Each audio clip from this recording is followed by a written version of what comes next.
안녕하세요. 혹시 여러분 마음속에 정말 깊이 새겨두고 싶은 그런 문장 하나 있으신가요?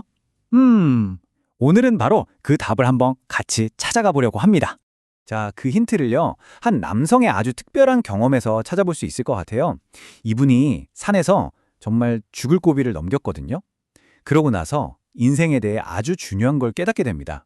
그래서 오늘은 이 분의 이야기로 시작해서요. 여기 보시는 것처럼 5가지 주제를 따라서 그 깨달음이 도대체 뭘 의미하는지 한번 깊이 파고 들어가 보겠습니다. 먼저 산 정상에서의 만남부터 시작해 볼게요. 네, 첫 번째 이야기. 산 정상에서의 만남입니다. 이분이 산 정상에서 겪었던 그 특별한 만남이 사실 우리한테 이런 질문을 던지는 것 같아요. 과연 신앙은 비상시에만 필요한 걸까? 아니면 우리 일상 속에서도 필요한 걸까? 하고 말이죠. 구조되고 나서 이분이 딱 깨달은 게 이거래요. 아, 내가 산에서만 예수님을 만날 게 아니구나. 내 평범한 일상 속에서 만나야겠다. 바로 이 깨달음이 오늘 우리가 나눌 이야기의 가장 중요한 핵심입니다. 어떻게 하면 그렇게 위기의 순간에만 매달리는 게 아니라 진짜 삶의 모든 순간을 함께하는 관계로 나아갈 수 있을까요? 자, 이제 두 번째 주제로 넘어가 보죠. 이스라엘아 들으라. 이게 무슨 말이냐면요. 놀랍게도 방금 우리가 던졌던 그 질문에 대한 실마리가 아주 오래된 책, 바로 신명기 안에 숨어 있다는 겁니다. 이게 어떤 상황이냐면요. 모세가 이제 막 가나안 땅으로 들어갈 새로운 세대에게 마지막으로 정말 간절하게 당부하는 장면이에요. 근데 이 가나안 땅이란 곳이 말 그대로 우상 박람회 같은 곳이었어요. 온갖 잡다한 신들, 유혹들, 다른 가치관들이 막 넘쳐나는 그런 곳이었죠. 그런 사람들에게 모세가 딱 한마디로 시작합니다. 바로 쉐마. 이게 히브리어로 들으라라는 뜻인데요. 근데 이게 그냥 한 귀로 듣고 한 귀로 흘리는 그런 듣기가 아니에요. 귀로 듣고 가슴으로 받아들이고 그걸로 끝나는 게 아니라 반드시 행동으로 옮기라는 아주 강력한 촉구이자 명령인 거죠. 그리고 또 한 가지 중요한 단어가 나오는데 바로 에하드입니다. 이건 하나, 유일한이라는 뜻이에요. 모세는 이 혼란스러운 세상 속에서 우리가 집중해야 할 단 하나의 중심, 나뉠 수 없는 완벽한 전체가 바로 하나님이라고 선포하는 겁니다. 이게 옛날 가나안 땅 이야기 같지만 사실 지금 우리 시대를 한번 둘러보세요. 오늘날의 우상박람회는 뭘까요? 돈, 성공, 다른 사람들의 시선, 심지어 나 자신까지. 우리 마음의 주인이 되려고 하는 것들이 너무나 많잖아요. 이런 것들이 결국 우리 마음을 막 여러 갈래로 나누어 놓죠. 자, 그럼 세 번째 주제로 넘어가 볼게요. 감정 그 이상. 여기서 정말 중요한 질문이 나옵니다. 그렇다면 이 혼란 속에서 찾은 단 하나의 중심. 이분을 우리는 도대체 어떻게 대해야 할까요? 그냥 좋아하면 되는 걸까요? 여기 보시면 좋아하는 것과 사랑하는 것의 차이가 나와 있죠? 좋아하는 건 그냥 내 감정에 따라 달라지는 조건적인 거잖아요. 기분 좋으면 좋아하고 아니면 말고. 하지만 성경은 우리에게 좋아하라고 하지 않아요.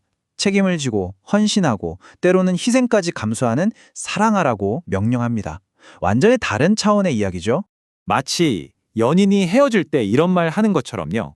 넌 날 좋아한다고는 했지만 사랑한다고는 안 했잖아. 그쵸? 좋아하는 감정만으로는 진짜 깊은 관계를 계속 이어갈 수가 없는 거예요. 그래서 성경이 말하는 사랑의 명령은 이렇습니다. 첫째, 마음을 다해서. 이건 우리의 생각과 의지의 중심을 다하라는 거고요.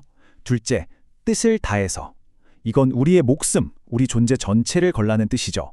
마지막으로 힘을 다해서. 우리가 가진 모든 것, 재능, 시간, 돈, 모든 걸 다 쏟아 부으라는 겁니다. 이건 정말 부분적인 헌신이 아니에요. 내 존재 전체를 거는 거죠. 네 번째 주제, 마음에 새긴다는 것입니다. 와, 근데 방금 말한 그런 사랑, 솔직히 좀 엄청나잖아요.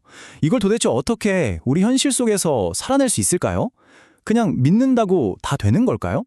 여기 한 할머니의 이야기를 한번 들어보세요. 이분의 신앙은 처음엔 뭐랄까 좋아하는 단계에 가까웠어요. 명절이니까 그냥 감사하니까 의무감으로 5만 원 헌금을 내는 딱 그 정도였죠. 그런데 말이죠. 같은 금액 5만 원인데 그분의 아들이 매달 보내온 헌금은 의미가 완전히 달랐어요. 이 5만 원 안에는 어머니의 구원을 위한 아들의 간절한 기도, 그 사랑과 소망이 전부 담겨 있었던 겁니다. 똑같은 5만 원이지만 하나는 그냥 제스처, 다른 하나는 사랑의 행위였던 거죠. 결국 이 할머니가 어떻게 됐을까요? 완전히 변했습니다. 하나님께 자기 삶을 드리기로 결심한 뒤에 이렇게 선포하셨대요. 내가 믿으려면 가짜처럼은 안 믿는다. 그리고는 정말 온 힘을 다해 교회를 섬기기 시작하셨죠. 그냥 가끔 교회에 나오시던 분이 헌신적인 일꾼이 되신 거예요. 좋아하는 것과 사랑하는 것이 얼마나 다른지 온몸으로 보여주신 거죠. 영화 신의 한 수 보셨나요? 주인공이 복수를 위해 바둑의 모든 수를 머리가 아니라 그냥 마음에, 몸에 새겨버리잖아요. 그것처럼 우리도 이 말씀을 마음에 새겨야 합니다. 그렇게 마음에 새겨진 말씀은요, 어떤 위기의 순간이나 막 화가 치밀어 오르는 순간, 어려운 선택을 해야 하는 순간에 우리의 계산이나 생각이 아니라 본능적인 첫 번째 반응이 되어 나오는 겁니다. 자, 이제 마지막 5번째 주제입니다. 당신은 무엇을 따를 것인가? 지금까지의 이야기가 결국 이 질문 하나로 모아집니다. 이건 정말 우리 각자에게 던져지는 질문이에요. 하나님은 이미 우리보다 앞서가고 계세요. 그렇다면 우리는 무엇을 마음에 단단히 새기고 그 뒤를 따라가야 할까요? 결국 진짜 중요한 질문은 뭘 믿느냐에서 그치는 게 아니라 그래서 내 삶의 길잡이로 내 존재 자체에 어떤 원칙을 새겨 넣을 것이냐 하는 겁니다. 그래서 이걸 좀 실질적으로 해볼 수 있는 방법이 있어요. 바로 눈에 보이게 만드는 겁니다.